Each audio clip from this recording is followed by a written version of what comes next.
എല്ലാ കാലങ്ങളിലും campus cinema എന്ന് പറയുമ്പോൾ ക്യാമ്പസ് സിനിമയ്ക്ക് അതിൻ്റേതായൊരു പ്രത്യേകതയുണ്ട്.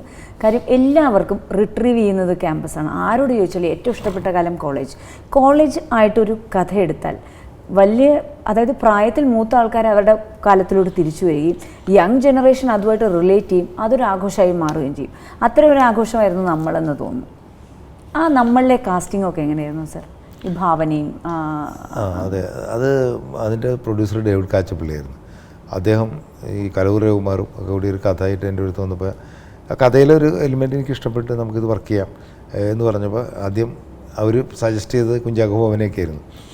അപ്പോൾ അതിനു മുമ്പ് നിറമൊക്കെ ചെയ്ത് അപ്പോൾ ഞാൻ പറഞ്ഞു കുഞ്ചാക്കോ ബോബൻ അഭിനയിക്കും, ക്യാരക്ടറൊക്കെ കുഴപ്പമൊന്നുമില്ല, പക്ഷേ ഈ സബ്ജക്റ്റ് ചെയ്യാമെന്നുള്ളത് കംപ്ലീറ്റ് പുതിയ കുട്ടികൾ ചെയ്യുമ്പോൾ അതിന് ഫ്രഷ്നസ് തോന്നിക്കും. അല്ലെങ്കിൽ സാധാരണ സിനിമയായി പോകുന്നത് ഒരു ഫ്രഷ് ആയിട്ടുള്ള കുറേ കുട്ടികളുടെ അവർ രണ്ടുപേരും മാത്രമേ ഉള്ളൂ പ്രധാനപ്പെട്ട ഇന്നസെൻറ്റ്, 3 പേര് മാത്രമേ പഴയ താരങ്ങളുള്ളൂ, ബാക്കിയെല്ലാം പുതിയ ആൾക്കാരാണ്. അപ്പോൾ അത് ആക്സെപ്റ്റ് ചെയ്യാൻ ആ പ്രൊഡ്യൂസർ തയ്യാറായി. സാധാരണ പ്രൊഡ്യൂസർമാർ ചിലപ്പോൾ തയ്യാറായെന്ന് വരില്ല. അതാണ് ചില പ്രൊഡ്യൂസർമാരുടെ ഗുണം എന്ന് പറയുന്നത്.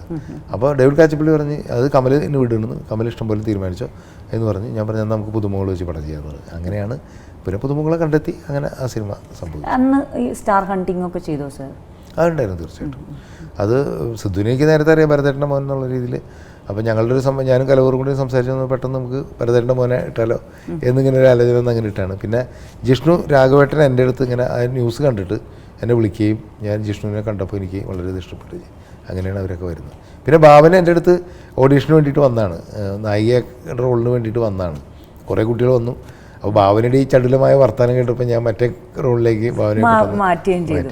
പക്ഷെ ആ സിനിമ കണ്ടപ്പോൾ പെട്ടെന്ന് നമ്മൾ വിചാരിച്ചു രേണു എന്നാണ് ആ കുട്ടിയുടെ പേര്, എനിക്ക് രേണു, യെസ്, ആ കുട്ടി സിനിമയിലോട്ട് ഭയങ്കരമായിട്ട് വരും, ഭാവന എന്ന് ഒരു സാധാരണ പ്രേക്ഷകൻ ചിന്തിച്ചു കാണും. പക്ഷെ തീരുമാനങ്ങളൊക്കെ അപ്സൈഡ് ഡൗൺ ആയിരുന്നു. പിന്നെ ഭാവന പെട്ടെന്ന് കയറി വരികയും പെട്ടെന്ന് ജനങ്ങൾ ശ്രദ്ധിക്കുന്ന ഒരു ക്യാരക്ടർ ആവുകയും ചെയ്തു. അതിൽ ആ ക്യാരക്ടർ അതായത് കുറച്ച് സീനുള്ളൂ, പക്ഷേ അങ്ങനെയായിരുന്നു ആ ക്യാരക്ടർ.